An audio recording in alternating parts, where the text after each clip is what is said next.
take some time and push pause, work through these.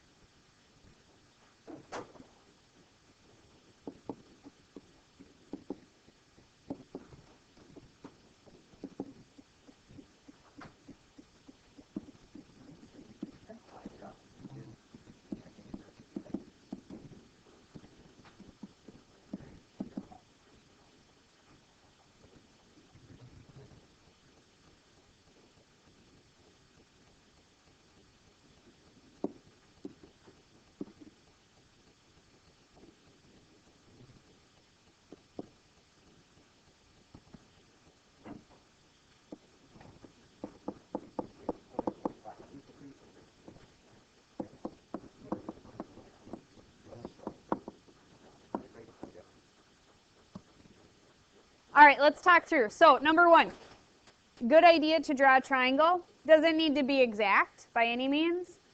I just need to have a reference angle of theta. And then I know if the cosine is 5/8, cosine is adjacent over hypotenuse. So the adjacent side, the side that's touching theta, is 5. The hypotenuse is 8. My missing side I called x. That would be opposite. Okay, so I solved Pythagorean theorem, 5 squared plus x squared equals 8 squared. Correct me if I'm wrong here, but I think it's the square root of 39. Does that sound right? Okay, so then before you continue on, you also want to see if 39 can be broken down. Are there any perfect squares that can divide into 39? No, but if there are, you need to keep going with that to simplify that square root. Okay, so square root of 39, this is the opposite side. All right, so ha, toa. Sine is opposite over hypotenuse, so the square root of 39 over 8. Tangent, opposite over adjacent. So I have the square root of 39 over 5. Anybody have questions on those? All right, the three that we're not so familiar with then. Secant, cosecant, cotangent. Make it your goal to not call them by their abbreviation. Sine is not sin. Cosine is not cos. Cotangent is not cot. Okay?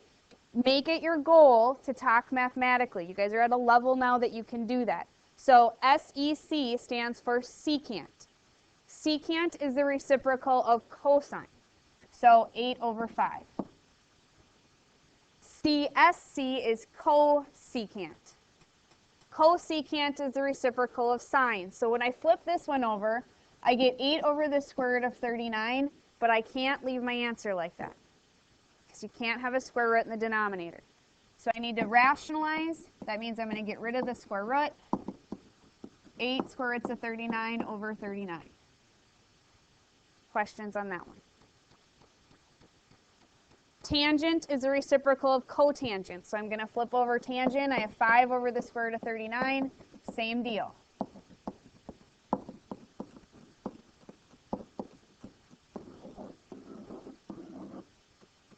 Anybody have questions? All right. The second one, find exact values. This is where you're going to use those similar triangles. So I'm going to draw a triangle similar to this one. This is a 30, 60, 90 triangle. And we reviewed this last week where we had 1 square root of 3, 2. Remember that the square root of 3 is 1.7 something. It's in between 1 and 2, which means that 2 must be the hypotenuse. It's the longest. Square root of 3 must be opposite my 60. So that's going to go down here. 1 is the shortest, so that's opposite my smallest angle. Okay, set up a proportion. X over 1 equals 10 over 2. That one's really simple, easy to simplify. X equals 5. Whenever you have a 30, 60, 90, the shortest side is always going to be half of the hypotenuse. Okay? Y. Y divided by the square root of 3 equals 10 over 2. This one I need to solve, so I'm going to multiply by the square root of 3 on both sides. 10 over 2 I can simplify to 5 over 1. Y equals 5 times the square root of 3. Alex. In a 30, 60, 90, yep, the shortest side is half of the hypotenuse.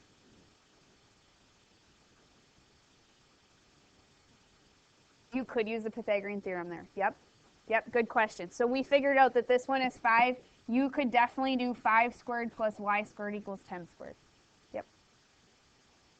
Other questions? Okay, so the last part here, then, this is a review from the first half of 13.2. First thing we need to do is draw the angle. So 5 pi over 2. Is that anywhere on your unit circle? No. So that means you need to think about these angles and the conversions that we did last week. Here's 1 pi over 2. So 1 pi over 2 is equal to 90 degrees. And I'm going to use that to count by fractions around. So this is 1 pi over 2. Another 90, I'd be here at 2 pi over 2. Now I'm here at 3 pi over 2. All the way around would be 4 pi over 2. Back up to 90 would be 5 pi over 2. That's what your angle should look like. Remember, you always have an arrow showing your angle. That's the first part. One positive and one negative coterminal angle. So that means that I need it to start and end at the same place. Here was my starting ray. Here was my ending ray. One positive coterminal could be this one. Just that right there. Starts at the same place, ends at the same place. I just take off that one rotation. So when we did these last week, we took our angle measure and we either added or subtracted off 2 pi. If I subtracted off 2 pi, which is 1 revolution, find a common denominator, I get 1 pi over 2, which is that angle in green right there. That's one answer for a positive. You could also add another rotation. So that would be all the way around twice and back up there. Again, finding a common denominator. Now I end up with 9 pi over 2. That's another positive coterminal angle. So you could give either one of those. You could continue to add 2 pi and give positive coterminal angles. Notice when I subtracted, did I end up with a negative answer here? Is that a negative number? No. So that's not a negative coterminal angle. You can't say pi over 2 is negative coterminal even though you subtracted. What we need to do is subtract off again. So I'm going to get rid of this green here.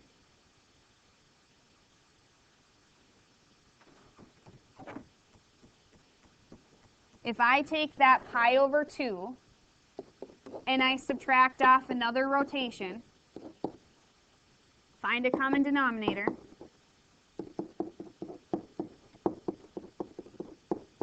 I end up with negative 3 pi over 2. Now I have a negative angle. That is a negative coterminal. So what that looks like, starts at the same place, ends at the same place. That's this one. Remember, negative goes clockwise.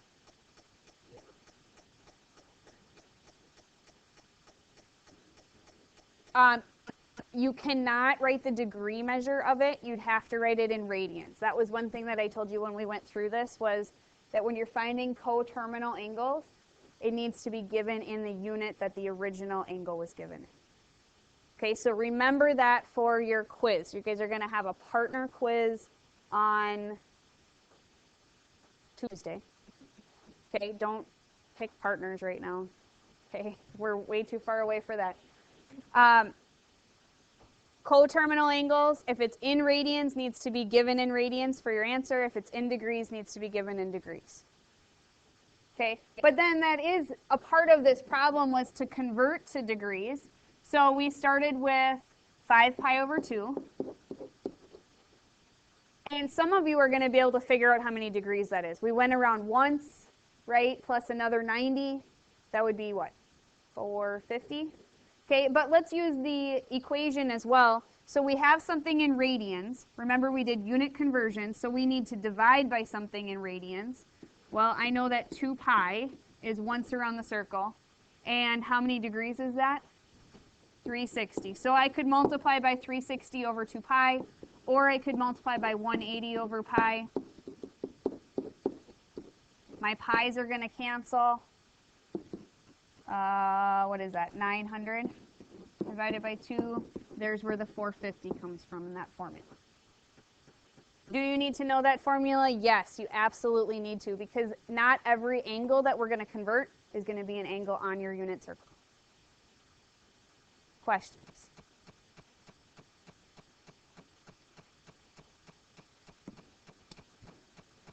Second part of 13.2, then, we're going to deal with 3 different pieces to this lesson. First one is going to be arc length.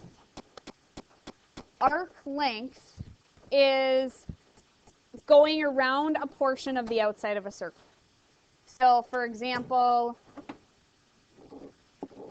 here's my circle. I want to know what the arc length is maybe of this. So it's a distance, okay?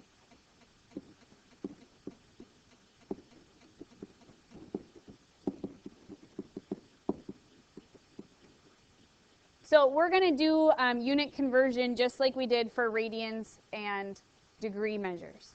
We're going to start with a particular angle measure, and I'm going to call it theta. Let's start with theta being in degrees. So if theta is an angle in degrees, I'm going to do unit conversion, which means that I want to get rid of that degree measure, so I'm going to multiply by something in degrees on the bottom. Let's do 360. Now we know that if we're doing unit conversion, this fraction should be equal to 1, because we're changing the measurement, but not the actual measure. My goal is to get length. So I have 360 degrees in a whole circle. What's the length of a whole circle? 2 pi. What's it called around the circle? Circumference. So I want the formula for circumference. 2 pi r. 2 pi r. 2 pi r stands for circumference. So this part right here is the circumference of a circle. Okay, so that is for degrees. Now it's going to look a little bit different if our angle measure was given in radians. So let's do that one as well. By the way, S stands for arc length. That's just the variable that the book uses to represent arc length. So if you see S, that's what they're talking about. Okay, so S in radians, our angle is theta, again, given in radians. This time I want to multiply by 1, but now I need radians on the bottom. So how many radians are in a whole circle? 2 pi.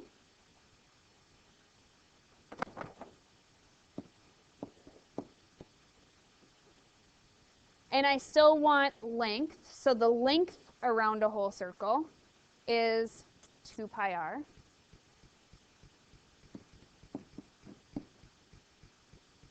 Well, that one looks kind of slick, doesn't it? Because what can you do? You can cancel out the 2 and the pi.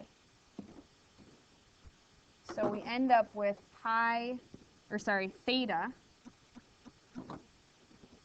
times r.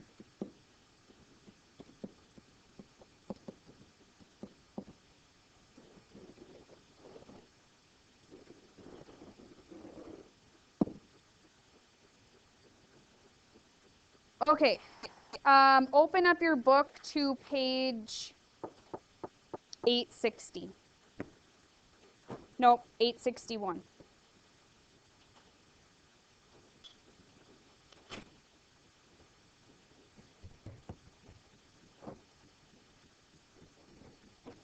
You have this formula in here for area of, or arc length and area of a sector. Yes, everybody see that? In previous semesters, I've had kids underline or circle that theta in this formula is measured in radians. If it's not circled in your book, do that.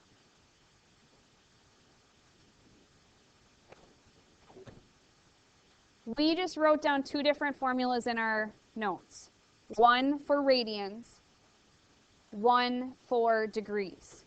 You can only use this r times theta, or theta times r, like we wrote it, if it's in radians. Otherwise, you either need to convert it, or you need to use the formula that we have here. Okay? You can't use this one. I want to say that over and over because I have kids every time I teach this that use that simpler version in degrees and you get the wrong answer. Okay? Anybody have questions? Okay, so you answer this question then. You can close your book. Yep.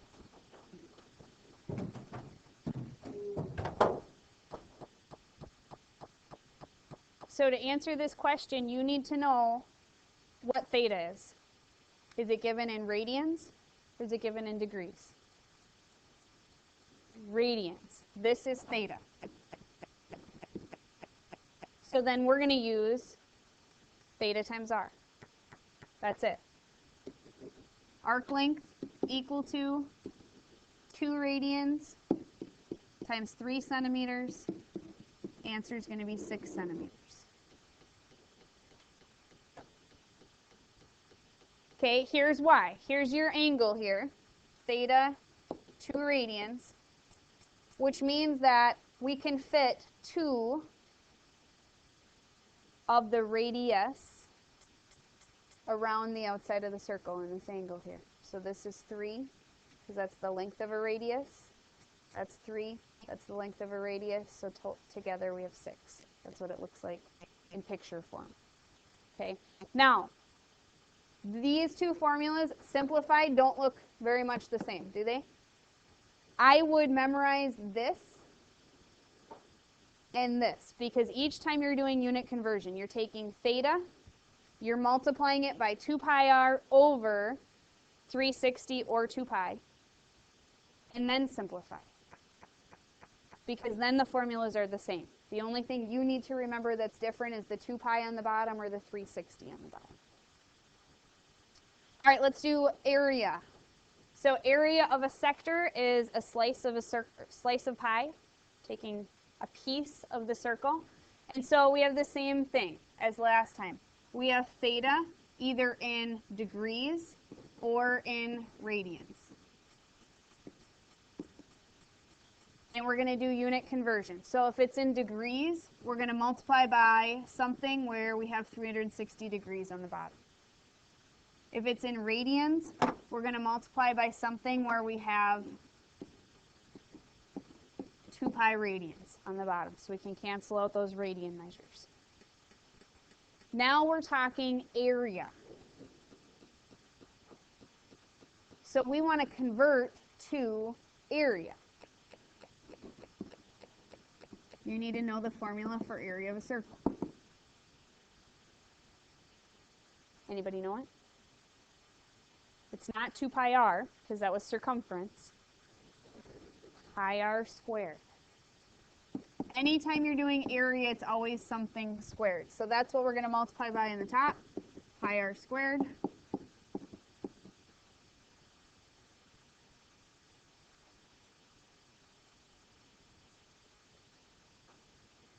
These are both area of a sector. You have to decide which of those formulas you're going to use, and then see if there's anything you can cancel. Sure, we could cancel the pi's out here after we decide that we're going to use that formula. Okay, go ahead and read through this example and then try to answer.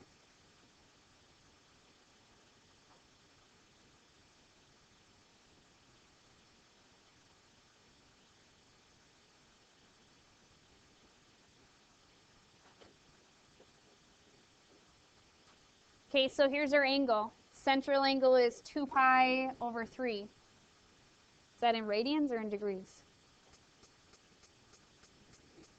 Radians. If it doesn't have a unit on it, it's radians. Even if it doesn't have a pi in it, if it doesn't have a unit on it, it's always radians. So which version are we using? We're using this one right here. We have our angle measure, 2 pi over 3, times the area of a circle divided by the radians in a circle. Okay, we can cancel. You can either cancel these 2 pi's here, or you could cancel the pi in the original fraction with pi on the bottom. Doesn't matter. Oops, I didn't plug in my r. My radius is 5. We automatically grab our calculator. Do not grab your calculator. Give your answer in exact form. So 2 times 5 squared is 50 pi. I don't need to multiply that out to know what that is as a decimal. I can leave it as 50 pi. On the bottom, I have 3 times 2 is 6. Can we simplify? 50 and 6, you can divide both by 2. So we end up with 25 pi over 3. We just need to give units now. It's area, so centimeters squared. I don't think we did that in the last one either. We should, oh yeah, we did say centimeters. Remember that area is always going to be squared. Length is always going to be just the unit, so centimeters or inches to the first power. The book is going to give you most of these answers in decimal form. I would prefer you leave it in exact form like this, and then just check your answer. Questions? Okay, last thing. Evaluate in exact form if possible. Grab your calculator.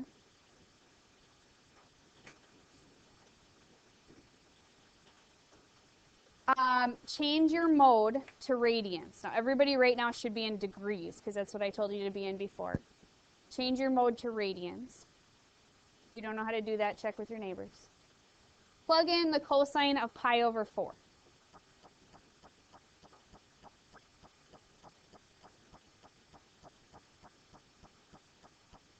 Cosine of pi over 4. You should get an ugly decimal. Yes? Okay, so could we give that decimal in exact form without having to round? No. So we have to use a different method other than using our calculator for this. So grab your unit circle if you don't already have it out and find pi over 4.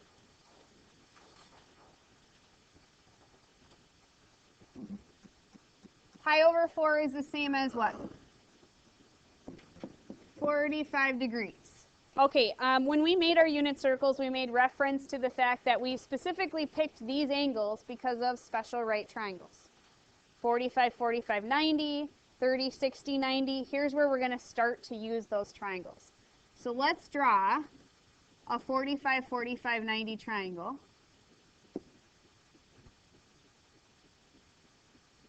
And let's use side lengths that we know could go with a 45, 45, 90. So we could have 1, 1, square root of 2. Use one of the 45-degree angles as your reference angle. And then cosine is what over what? Think so, ka, toa. Adjacent over hypotenuse. So the cosine of 45 degrees equals, this is the adjacent side, this is the hypotenuse.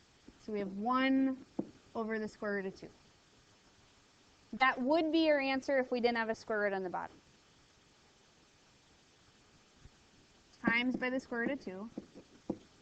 So the cosine of 45 equals the square root of 2 over 2. Plug that in your calculator, the square root of 2 over 2.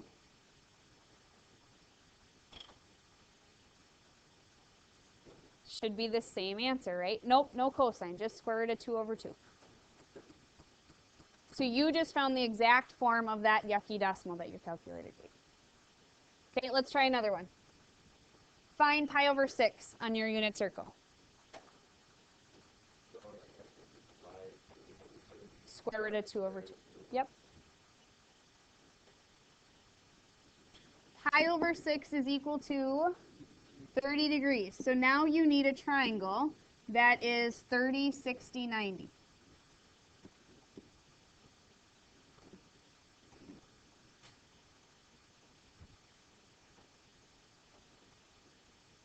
Fill in sides that you know would fit a 30, 60, 90.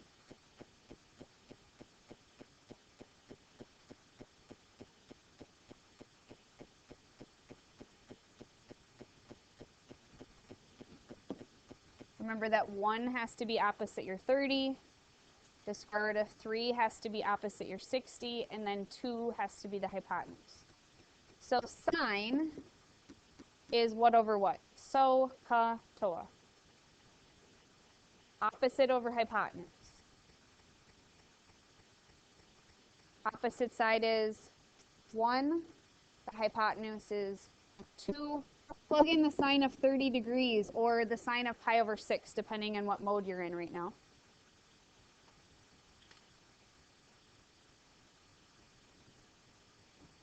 If you're in radian mode, plug in the sine of pi over 6. If you're in degree mode, plug in the sine of 30. And you get 0.5 or 1/2. Okay, you guys try this next one.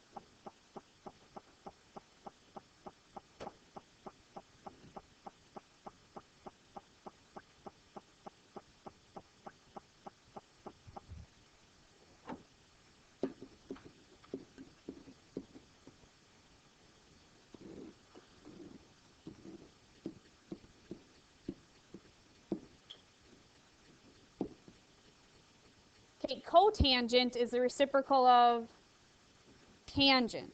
So tangent, TOA, is opposite over adjacent. This one's going to be adjacent over opposite.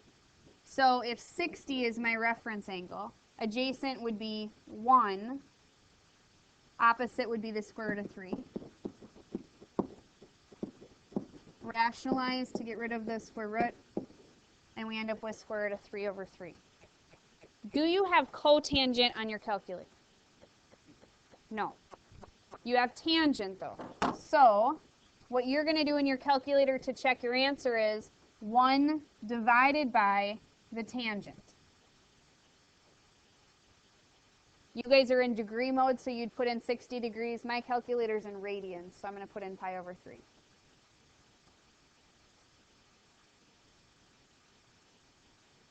And then that should be equal to the square root of 3 over 3. Square root of 3 over 3 would be your answer.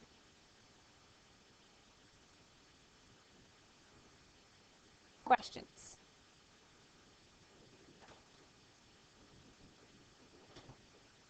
That's why I did 1 divided by the tangent.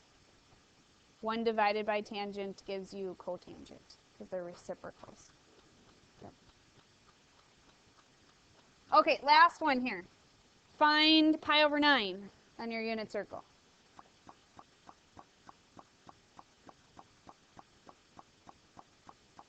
Is it on there? No. Which means it's not a 30, a 60, or a 45 degree angle. Which means we can't use special right triangles, so there's no way to give this answer in exact form. This would be one that you would just plug right in your calculator. Okay? So you need to be in radian mode. Cosecant is not on your calculator. So you need to know it's the reciprocal of sine. So when you plug it in your calculator, you're going to do 1 divided by the sine. That's going to give us the reciprocal of pi over 9. And then that would be your answer. And you can just round that to the nearest 100. Questions?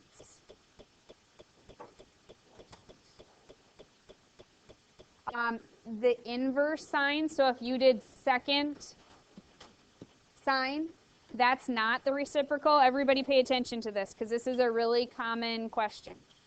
If I did second sine, I get that sine -1. That's actually going to solve for angle measures, okay, which we haven't gotten to yet, so you shouldn't be using that at all right now. Other questions?